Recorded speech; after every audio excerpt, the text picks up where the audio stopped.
Hi, we are going to be speaking about return on investments today.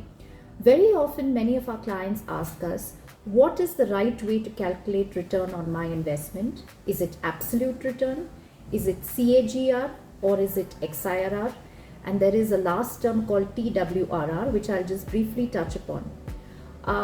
So to come back to these three investment return types, let's go through each one of them in detail. So when we speak about absolute return, we only take into consideration the date of investment, the current date of investment value, and the formula is as simple as current value minus the initial value divided by the initial value. So the absolute rate of return on investment just takes into consideration the return from the start date to the current date without taking time horizon into consideration. I'll be following this with an example shortly. The next rate of return on investment is called the CAGR, compounded annual growth rate of return on investment. Now, this takes into consideration the time horizon for investment. So, for example, if I take the investment which had started a while ago, say about 4 years back or 5 years back, and I take the current value, I also take into consideration the time horizon between the last 5 years to know what is my annual, so compounded annual growth rate of investment. So this is a much better way of return calculation.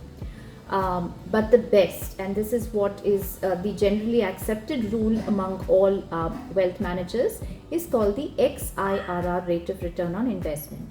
The XIRR rate of return on investment is basically called the expansion is the extended internal rate of return on investment.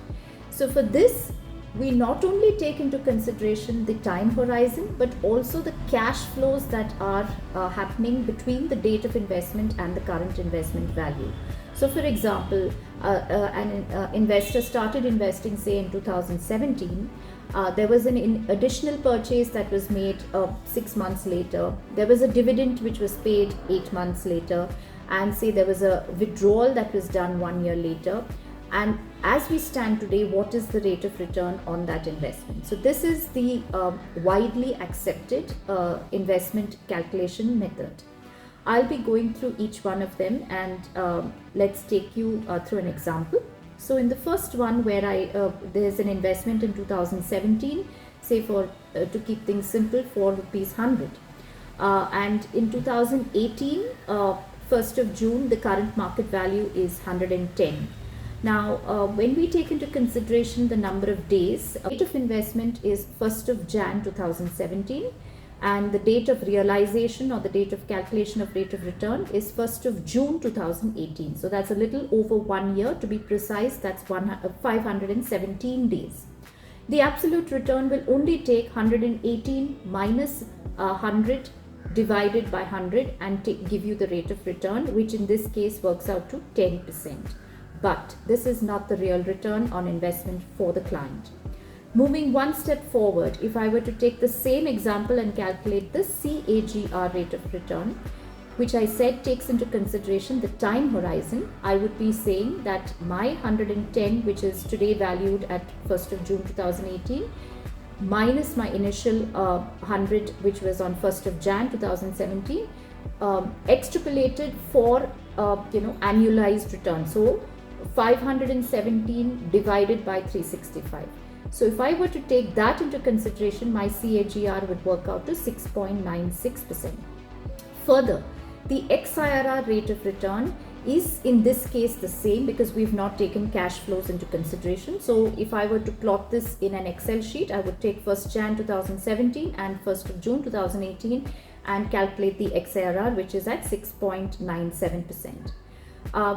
Very quickly moving to an added scenario where we mentioned that, say, 100 rupees was invested on 1st of Jan 2017, an additional 200 was invested on 1st of June 2017, a dividend of 10 was received on 1st of December 2017, and today, 1st of June 2018, the current market value of the investment is 330.